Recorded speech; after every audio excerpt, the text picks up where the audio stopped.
Alright guys, so this is a more in-depth follow-on video from my last one, which you might have seen where I tested out a thermo fan on the surf here behind me.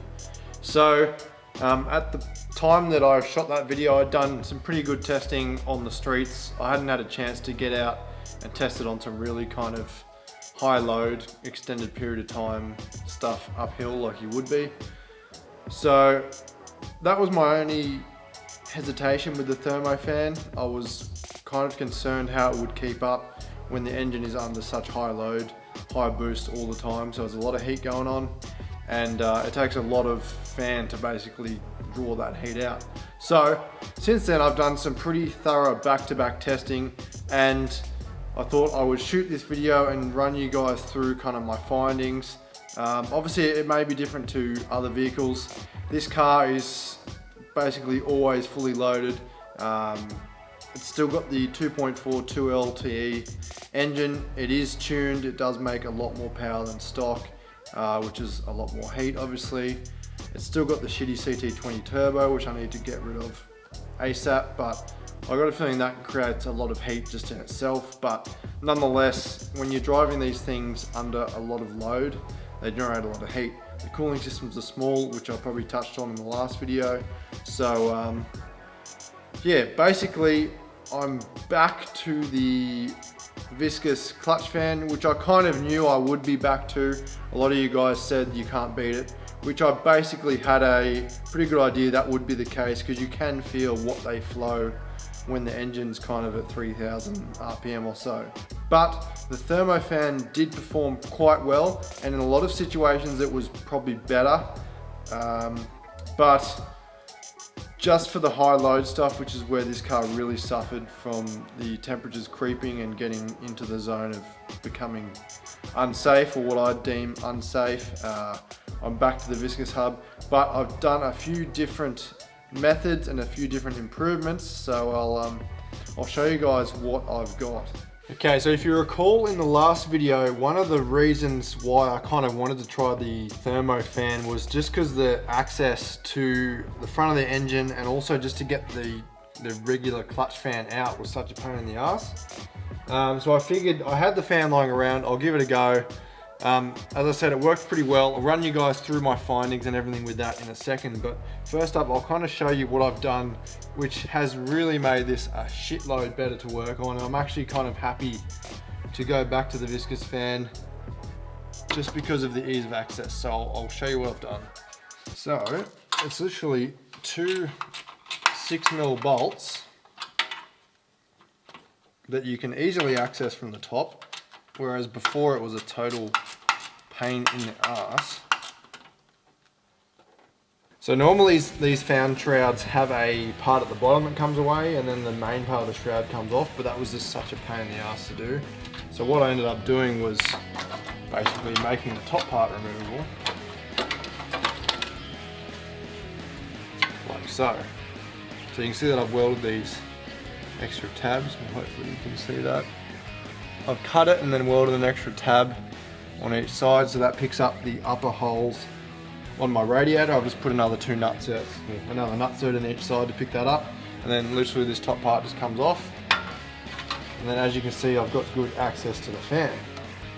So a lot of you keen-eyed viewers may already notice that I've got a different fan blade to the stock surf one. This is a 10 blade 1KZ fan. That's been a good thing, I'll get to that in a sec. I'm also running an 80 series fan hub. So I just bought that to see if there was any difference, but it actually kind of works out better because there's more of a standoff from the hub. So if you can see down here, there's more of a standoff between the hub and the bolts. I've also got rid of the studs and gone with bolts. I've also shortened down the stub that this mounts on, just so it's easy to just drop in instead of trying to get it over the studs. So basically 4 bolts out, this comes out simple as piss.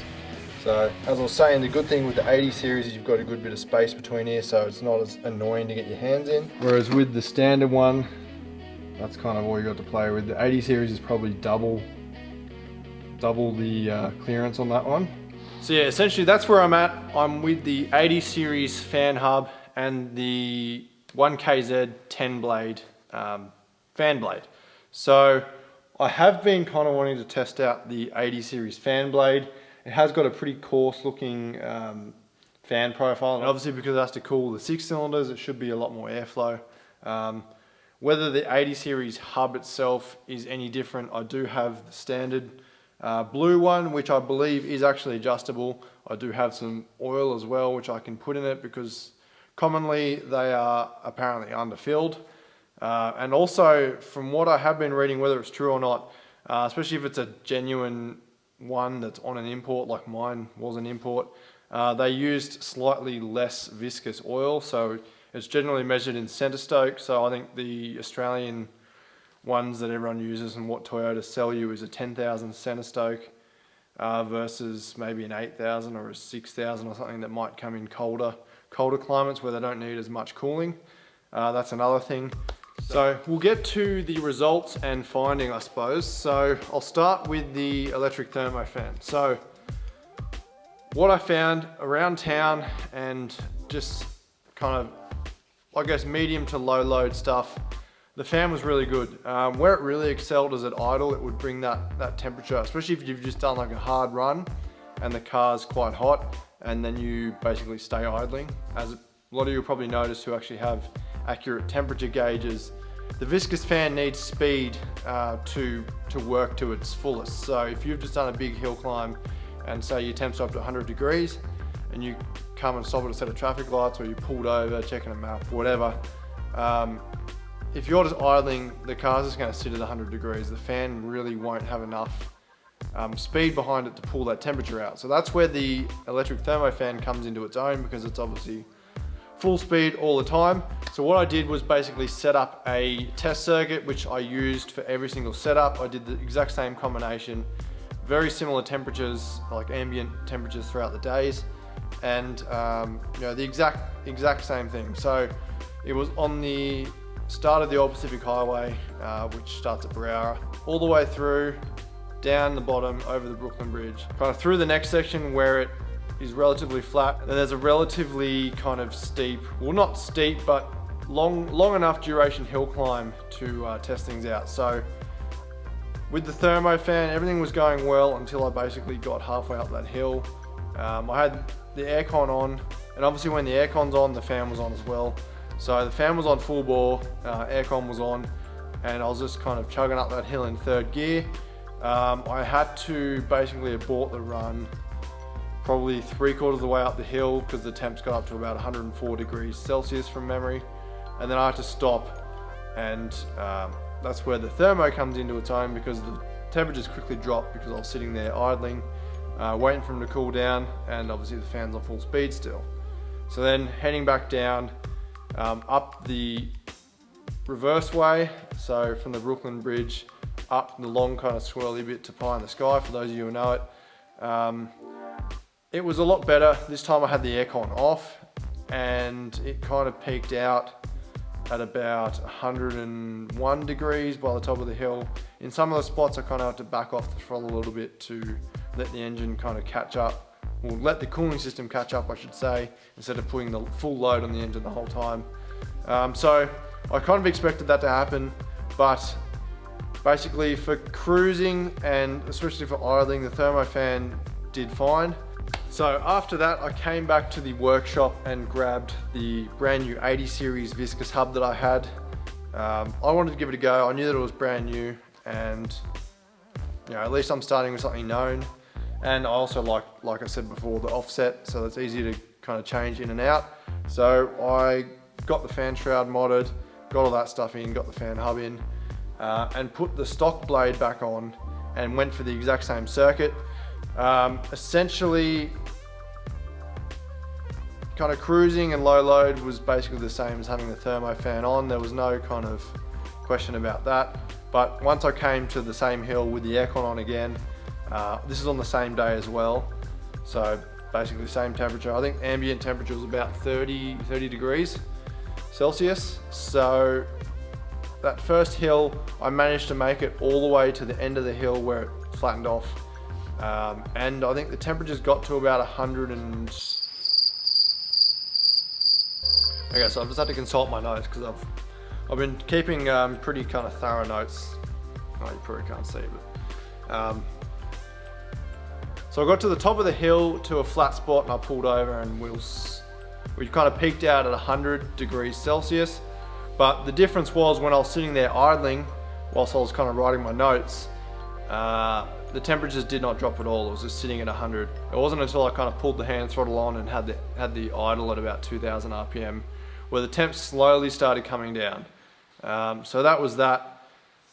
Then again, going up the other side with the aircon off, same as last time. I think it got up to probably about 100 as well. It would have kept going obviously, but obviously the duration of the hill and the kind of gradient and the amount of throttle I was giving it, that was kind of where that was going to stay.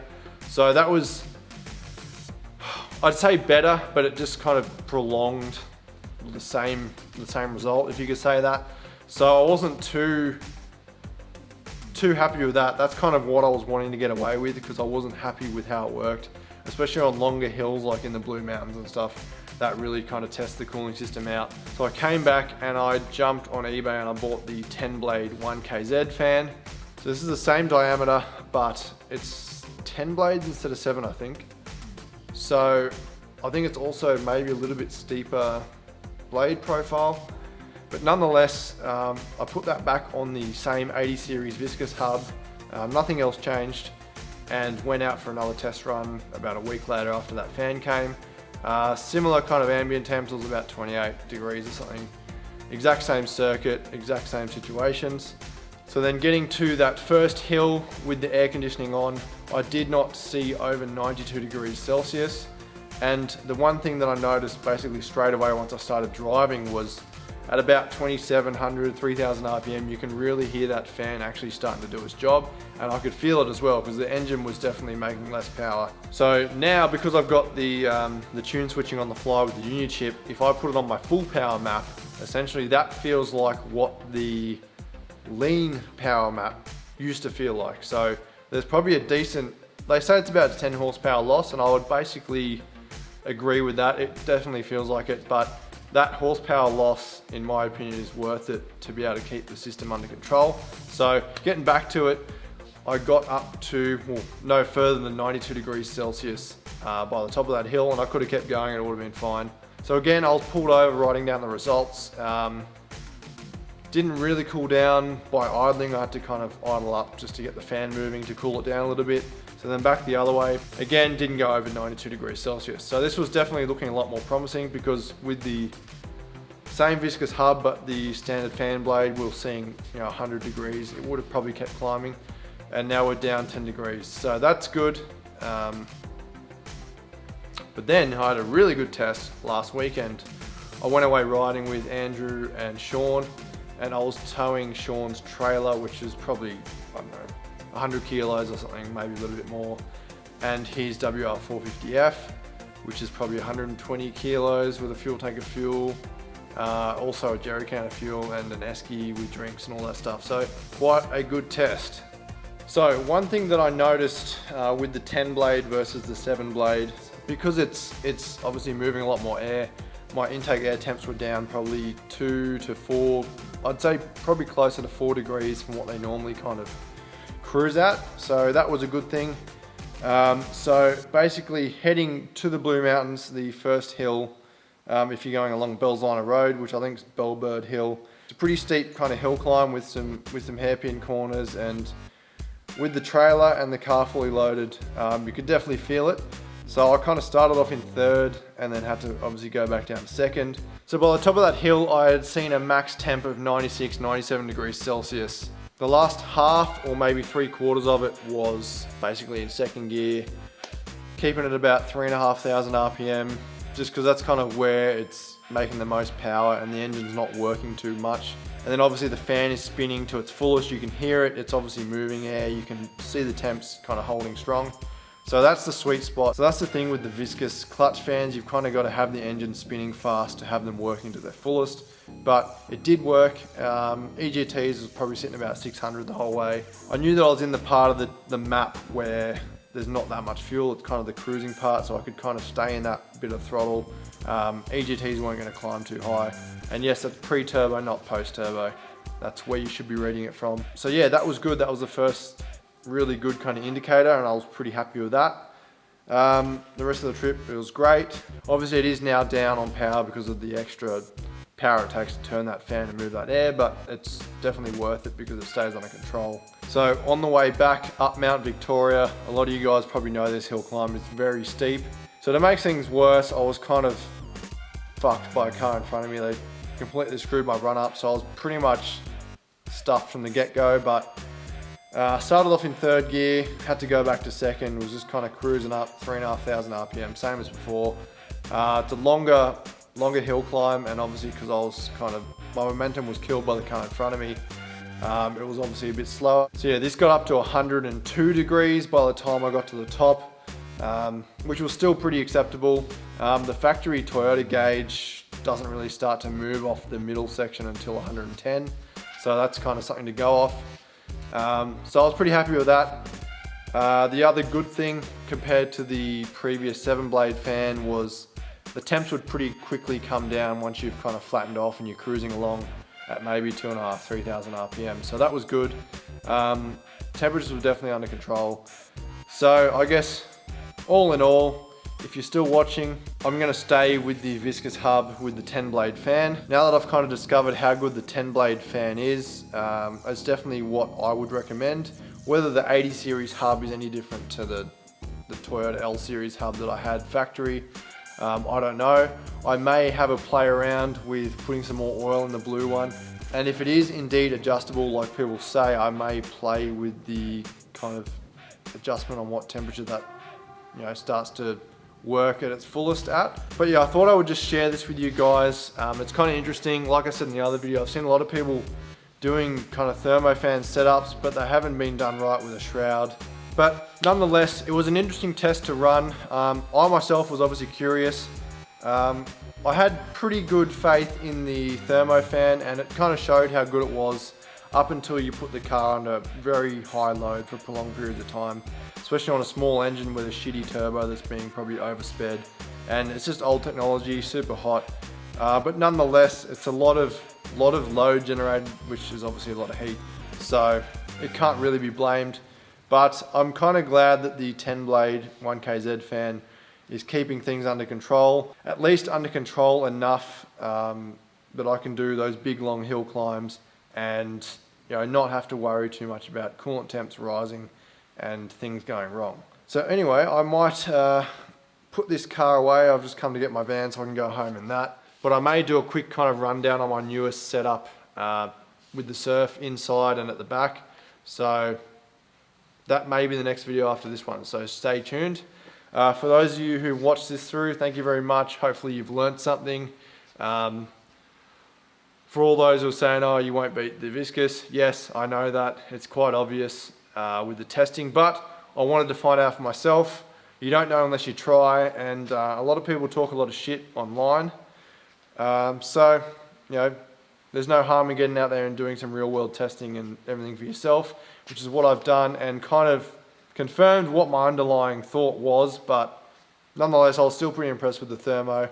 On my other cars that are obviously kind of high power petrol turbo, the thermo, that exact same thermo cuts the mustard completely fine.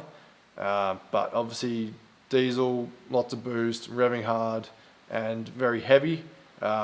Just those loads generated, it just couldn't keep up once it got to a certain kind of threshold. So that's that.